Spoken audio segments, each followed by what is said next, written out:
বৃষ্টি নেই, ঝড় নেই, দর্শকদের হট্টগোল নেই, তবুও ম্যাচের টস হলো 40 মিনিট পর। এমন বিচিত্র কাণ্ড ঘটার কারণ নির্ধারিত সময়ে মাঠে পৌঁছাতে পারেনি সফরকারী ওয়েস্ট ইন্ডিজ দল। লন্ডনের চিরচেনা জ্যামেই আটকা পড়ে দুই দলই। তবে অতিথিদের জ্যামে রেখেই মাঠে হাজির হয়ে যান ইংল্যান্ড দল। ইংল্যান্ডের ঘরের ছেলেদের জন্য রাস্তাটা তো আর অপরিচিত না, ভাড়া করা সাইকেল নিয়েই তাই মাঠে হাজির তারা।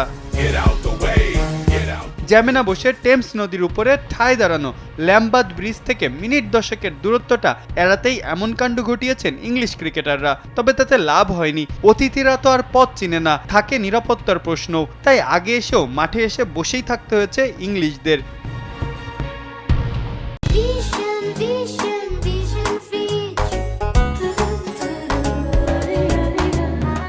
ম্যাচ শুরু হওয়ার কথা ছিল বাংলাদেশ সময় সন্ধ্যা 6টায়, তারও 10 মিনিট পরে হলো টস। তবে মাঠের খেলায় যদিও এতে তেমন কোনো প্রভাব রাখেনি, নিয়ম রক্ষার ম্যাচটাও জিতেছে ইংলিশরা বেশ হেসে খেলেই। অপরদিকে হোয়াইট ওয়াশ হয়ে 2027 ওয়ানডে বিশ্বকাপ সরাসরি খেলার স্বপ্ন আরও ফিকে হয়ে যাচ্ছে ক্যারিবিয়ানদের। সাইকেল চালিয়ে মাঠে আসার ভিডিওটা যে পোস্ট করেছে খোদ ইংলিশ ক্রিকেট বোর্ড, ক্যাপশনে তারা লিখেছে নিজস্ব ঢঙে মাঠে হাজির হয়েছে ইংলিশ ক্রিকেটাররা।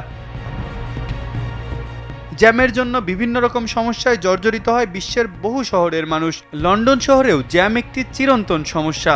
সেই জ্যামেই এবার সাময়িক বন্ধ হয়েছিল ক্রিকেট। ঝড়, বৃষ্টি, হট্টগোল ছাড়াও এমন কারণেও যে খেলা বন্ধ হতে পারে তার এক নতুন অভিজ্ঞতা পেল পুরো বিশ্ব। ইংলিশদের সাইকেল চালিয়ে মাঠে আসার ঘটনায় আক্ষেপ বেড়েছে ক্যারিবীয়দের। দলটির এক মুখপাত্র বলেন, আমাদের হয়তো উচিত ছিল জ্যামে বসে না থেকে মাঠের দিকে হাঁটা শুরু করা। ম্যাচ ছাপিয়ে লন্ডনের জ্যামের ঘটনায় এখন ইংলিশদের কাণ্ড নিয়ে মজার রেশ যেন শেষই হচ্ছে না।